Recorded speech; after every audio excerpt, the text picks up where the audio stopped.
Right, I've managed to find my van keys. This is the second part of the van tour video. It's a 2005 Iveco daily long wheelbase camper van. I'll leave the link to the first part within the comments section pinned if you haven't watched that already. I've managed to unlock the door going into the habitation area, and I'm glad I'm working inside today because it's just started to rain. Come on, let's have a look inside the habitation area.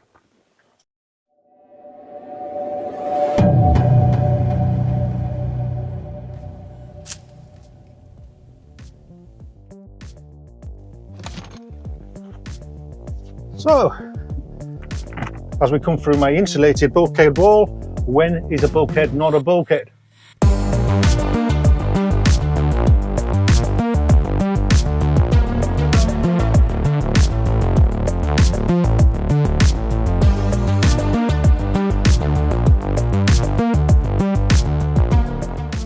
When it's like this. I've fitted a swivel seat in the front so the seat can turn around and face towards the habitation area. A bit of a compromise between myself and my wife Dawn. She wanted to open up the cab area. However, I wanted an insulated bulkhead wall to keep the heat within the habitation area during the winter months and the heat out of the habitation area during the summer months. Also, I don't like to live in a goldfish bowl. Hence, that's why I wanted the bulkhead wall. But this was our compromise and it works for us. And it can be easily put back together as a bulkhead wall.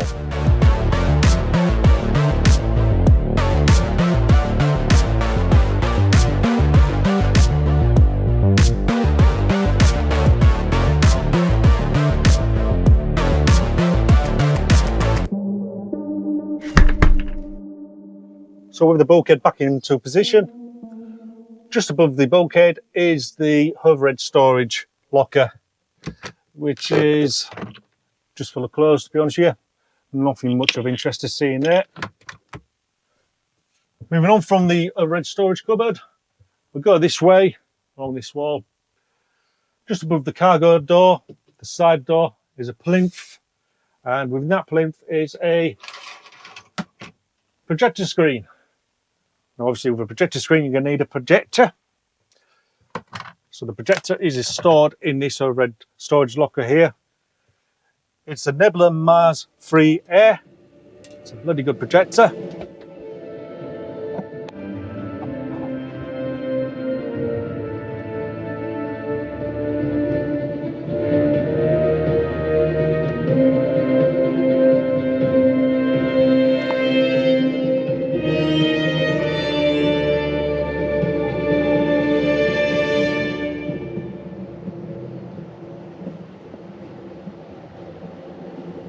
When not in use, it's just a case of turning off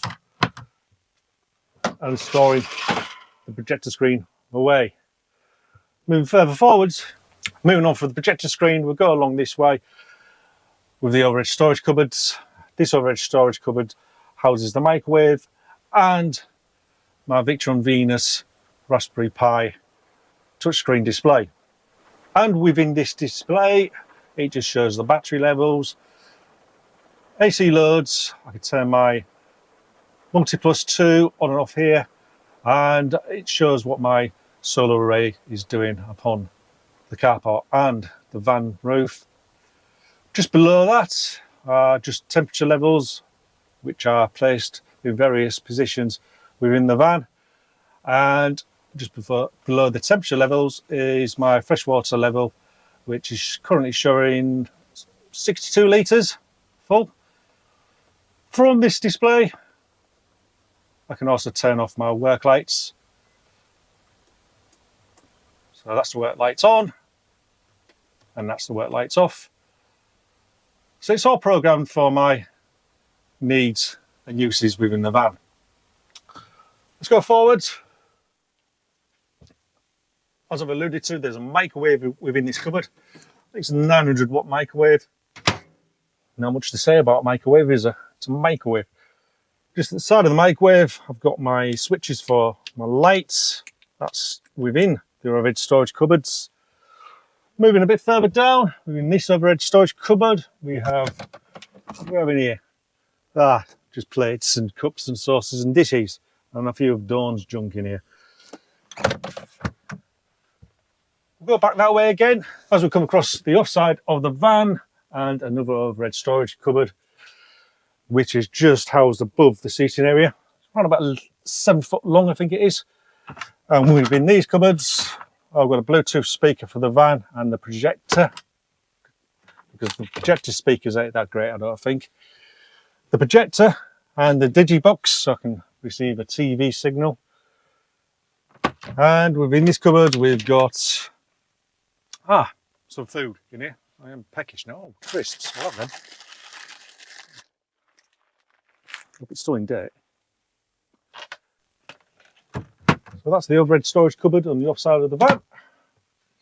As alluded to, just below that overhead storage cupboard is the seating area, where we have memory foamed cushions. It is 6 foot long, can be made into a bed if needs be. It also reclines out slightly, so it makes it a bit more comfortable to sit on. Just underneath the seating area, I shall remove these cushions out of the way. Right, I'll try and kneel down for this. At the front here we have a 100 litre freshwater tank, which can be filled up from the filler point on the offside of the van, outside. 100 litres for us lasts around about 10 days to 2 weeks. We only use it for washing in, washing up, and for flushing the toilet. We don't drink from this. We carry our own containers for drinking water. And a Truma UltraStore water boiler. Was originally connected up to LPG and 230 mains electric. No longer LPG, because I do not have LPG upon the van. It's fully electric now. I've gutted out the LPG part of it and insulated the metal tank that sits within the boiler area here. And now I've insulated the bowl. I can have about 70 degrees hot water from this hot water boiler, and it stores the hot water for around a good 10 hours. Usable hot water. However, I do keep it switched on. There's a switch here,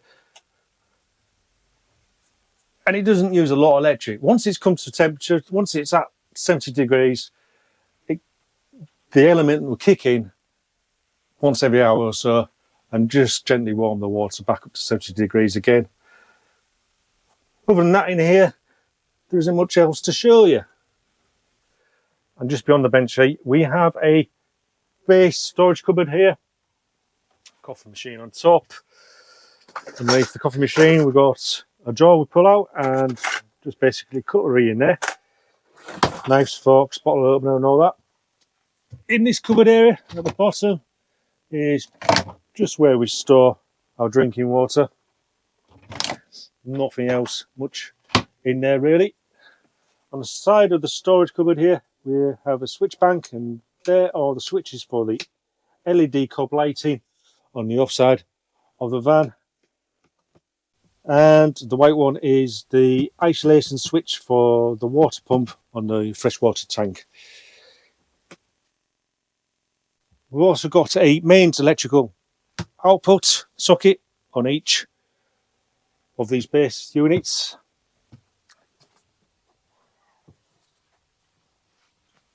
Just behind this timber door here, we have a toilet, a shower room, a wet room, call it what you want to call it. Obviously in there we have a toilet. Was in my original build, a Thetford C250 toilet, I believe it is. It did have a manual fill-up point with its own water tank system. No longer the case, to make a bit more room in there. I've removed the water tank system, and it now is fed from the freshwater tank when we flush it. On the floor, as I alluded to, it is a wet room. We have a shower base there with a plug hole just there. Never actually used it as a shower yet though. Here we have another storage cupboard just full of bathroom junk. Within this cupboard we've got a sink and a mixer tap. Moving further up, we've got a shower head with a mixer tap as well. Opposite the shower room, we have, let's call it, the office work area. As and when we're away, we like to do a bit of work, catch up on a bit of work, and this is like our office area. So if I move that cushion, just going down, we've got the switch for the bedroom area, Chinese diesel heater control panel there, storage net just to keep USB leads in there and anything else we need to put in there. Mains electrical output there with USB connectors in it. And as I've alluded to, it's our office area, so we're going to need a desk. So just underneath the bed, we've got a pull-out desk where we can place our laptops and any other office data upon it and do our office worky things. I'm not an office worker, Dornis, so I don't know what office worky people do. Once finished, install the office desk back underneath the bed, like so.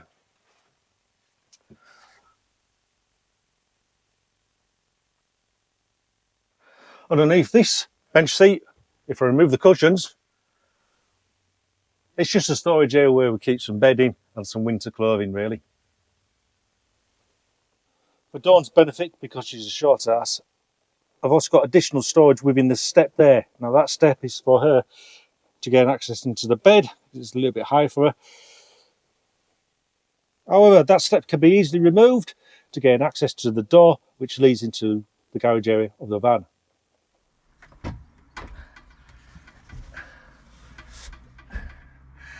However, being 50, I don't want to be dicking around like this too much.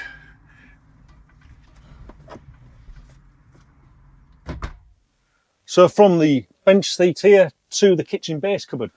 So we'll start at the top and work our way down. So this is thanks to Mike at Explorevan UK. I shall leave a link. Just underneath the microwave cupboard is a wireless router, and mounted upon the roof of the van, a pointing MIMO-free antennae. From experience, I've found this to be a reliable 4G network source, thanks to Mike. We've got a stainless steel sink, a black one, here with a black mixer tap. So that's the kitchen sink. Moving further forwards, we've got a twin burner induction hob. I've never actually used it because I don't have any pots and pans to use it with. We don't tend to eat or cook in the van. We tend to go out and have something to eat and then pub or something, just to support the local economy wherever we're staying at the time. Further forwards, at the front of the kitchen base unit, we have a Shield Ultra Care compressor fridge with a fridge freezer compartment at the top. Oh, and hot knobs to go with my crisps. I'll have them for later. It's a very efficient fridge. I'm currently running this off a 24 volt DC supply. I have tested it over a 2-week period, and it was using around about 500 watt hours over a period of 41 hours. Underneath the compressor fridge is my 24 volt battery bank. Just on the other side of the leisure batteries is my AC 230 volt and DC 24 volt electric cupboard. However, we shall go into a bit more detail within a separate video, as I currently haven't been in the way. Also, I need to find a way to film this within a cubic meter space. To the back of the van where the bed is. At the back we do have a full-size double bed. I'm just short 6 foot, 5'11", and it is not far off being 6 foot. With the Eki 2 skylight just above the bed. On the wall we have a channel TV. Usually has a security camera on there. If you hear things go bump in the night.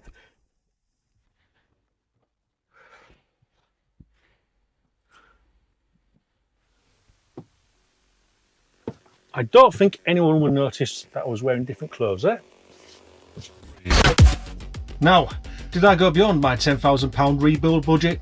Yes, of course I did.